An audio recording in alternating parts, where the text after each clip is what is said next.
Welcome to Talks with إسراء.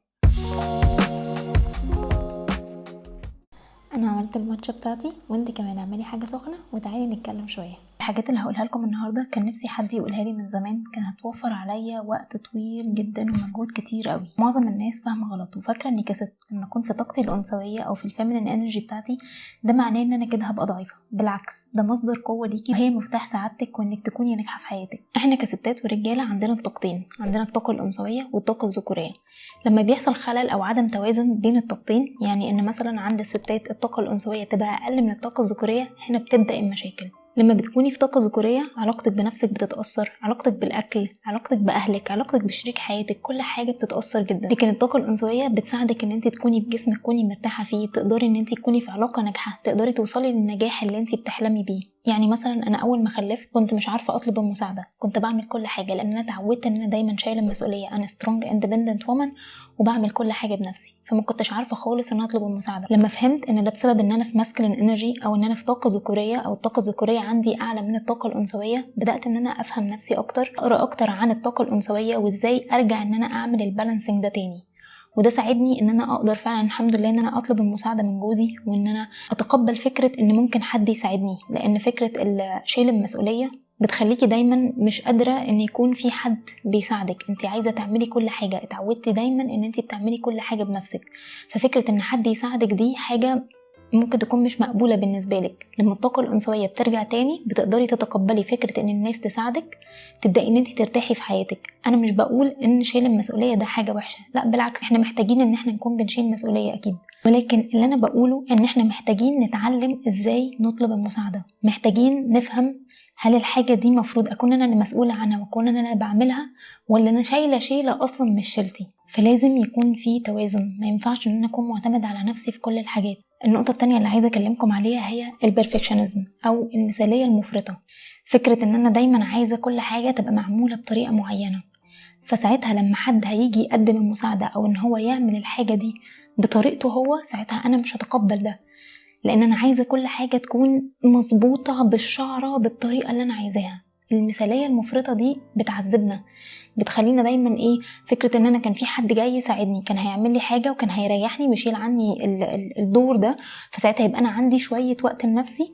لا، انا هختار ان الحد ده ما يعملش الحاجة علشان خاطر هو مش هيعملها بالطريقة اللي على مزاجي. هديكم مثال، انا مثلا بحب دايما الغسالة الاطباق تكون مرصوصة بطريقة معينة، فلما جوزي مثلا يرصها بطريقة مختلفة انا بتضايق جدا، فبقيت دايما بسبق واملاها انا. ده متعب جدا، ما ينفعش. شويه شويه بدات اعود نفسي ان انا ما اتضايقش من الموضوع ده. يعني مثلا في الاول كنت بتضايق قوي من هو يرصها بطريقه مختلفه، بس انا مقتنعه ان انا صح، مقتنعه ان انا ان هي لازم تترص بالطريقه دي. المره اللي بعدها ابدا اشكك في السلوك ده، المره اللي بعدها ابدا ان انا اتضايق من هو رصها بطريقه مختلفه، ولكن انا اوير او ان انا عندي وعي ان السلوك ده مش في مكانه. المره اللي بعدها هتلاقي حده بتاعه الموقف بتقل، وشويه بشويه هتلاقي ان انتي بطلتي تتضايقي ان الناس بتعمل حاجه بطريقه مختلفه عن اللي انتي بتحبيها. حاولي ان انتي ما تركزيش قوي في التفاصيل، عادي عديها يعني يا فوزيه، مش لازم نمسك على واحده. فكره برضو ان انتي تكوني دايما مستعجله، واللي هو بتخلصي التاسك ويلا بينا بسرعه نخش على التاسك اللي بعده، ويلا نخلص المواعين عشان نخش على الاكل، ده مش من سمات الطاقه الانثويه. في الطاقه الانثويه بنقدر ان احنا نستمتع بالحاجه اللي احنا بنعملها بهدوء وبنبدع فيها. الابداع او الكرياتيفيتي ده من سمات الطاقه الانثويه، لازم تكوني بتستمتعي بالحاجه وانتي بتعمليها. قبل كده الغدا مثلا عايزه اعمله بسرعه وشقلب وقلب واي حاجه، لا دلوقتي بقيت بستمتع جدا بيه، عايزه اجدد وعايزه اعمل وصفات كتير. ما تبقيش مستعجله في ان انت تخلصي الحاجه عشان تخشي في اللي بعدها، لا وانت بتعملي الحاجه ركزي، انا في اللحظه دي عايزه استمتع بيها وعايزه اعملها باحسن طريقه ممكنه، عايزه ابدع فيها، عايزه اكون كرييتيف فيها. هي دي سمات الفيمينين انرجي. ممكن تفكري مثلا ان الطبخ ده مديتيشن، بريك بتاخديه من الحياه، ابدعي فيه يا ستي، ابدأي اعملي وصفات كلها الوان، كتري الخضار، شوفي وصفات جديدة وابدعي فيها، اعملي الحاجات بهدوء. وابسط الحاجات دي مثلا وانتي بتحطي المرطب بتاع وشك او مرطب على ايديكي، بلاش تعمليه بعنف، لا ابدأي اعملي المرطب بالراحة، وانتي بتسرحي شعرك سرحي شعرك بالراحه. كل ده بيفرق جدا على فكره. يعني انا مثلا حوار ان انا اسرح شعري بالراحه ده فرق جدا في طول شعري، وفرق ان هو قلل لي تساقط جدا. وانتي بتسرحي شعرك المره الجايه افتكري ان انتي تسرحيه بالراحه، وانتي بتحطي مرطب حطيه بالراحه. كل دي من سمات الطاقه الانثويه، كل دي حاجات بتفعل الطاقه الانثويه وترجعها تاني ان هي ترجع في توازن. كمان لما اجي هقعد اكل انا هاكل بطريقه مايندفولي، همضغ الاكل بالراحه، استمتع بالنكهات. انا لو باكل بسرعه وبنهم مش هعرف اصلا ان جسمي احس بشعورات الجوع والشبع بتاعته. لو انا باكل بسرعه جدا مش هعرف افهم ان كده جسمي اكتفى او حس خلاص بالاكتفاء واقدر ان انا اوقف الاكل. وامشي بمبدا romanticize your life. يعني ايه الكلام ده؟ يعني انا وانا بعمل الفطار بتاعي مثلا ههتم قوي ان هو يكون فيه الوان كتير، فيه خضار كتير.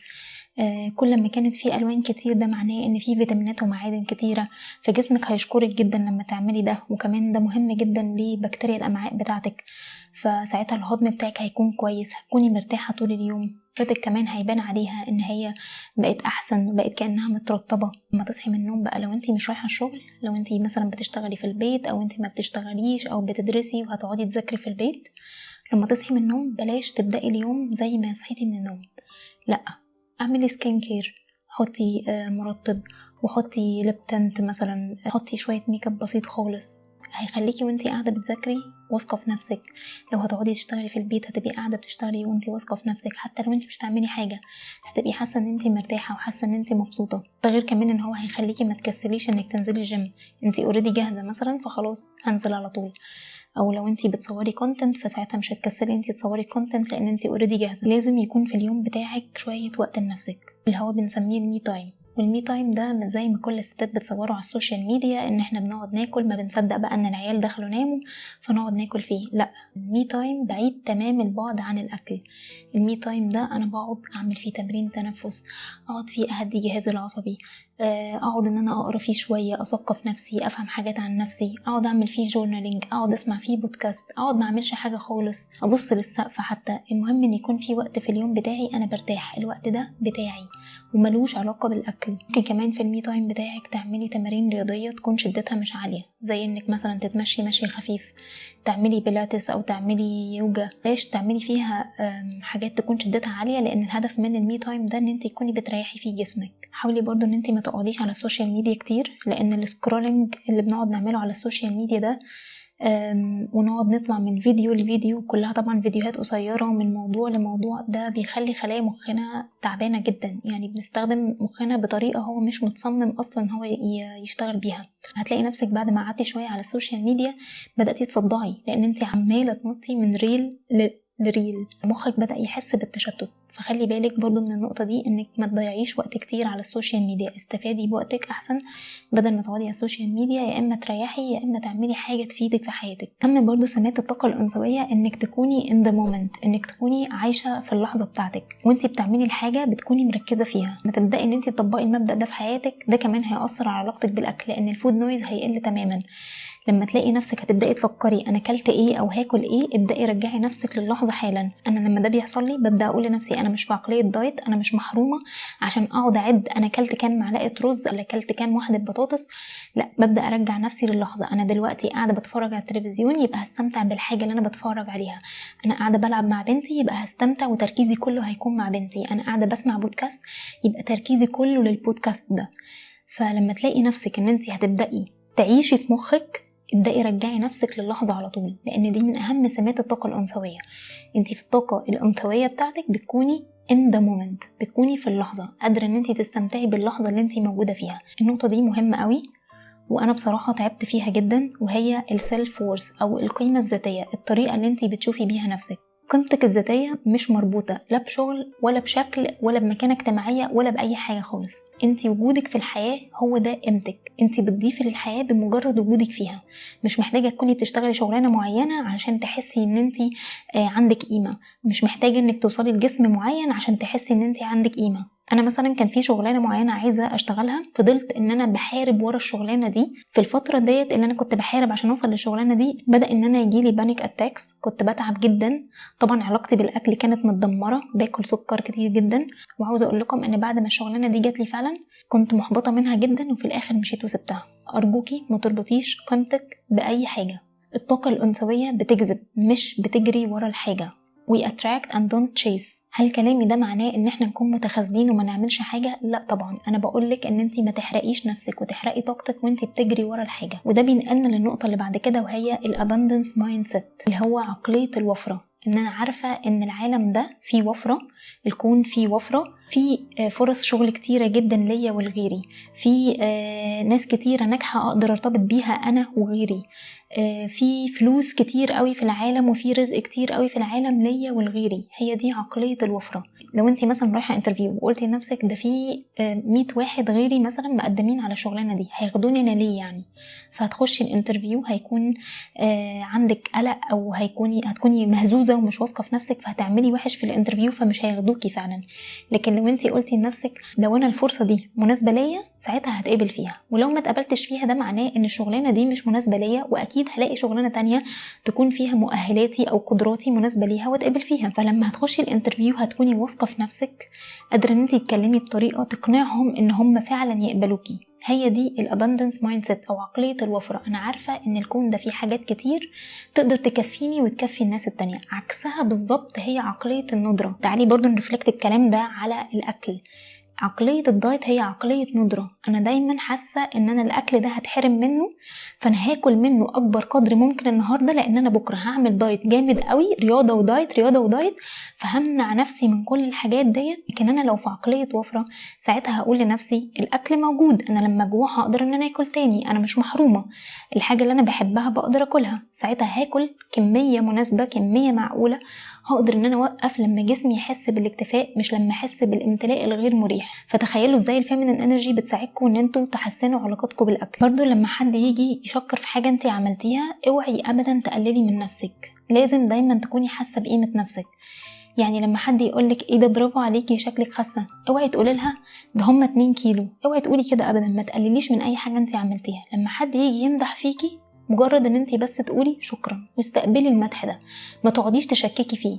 خليكي دايما واثقه في الحاجات اللي انتي بتعمليها مهما كانت هي في عينك صغيره.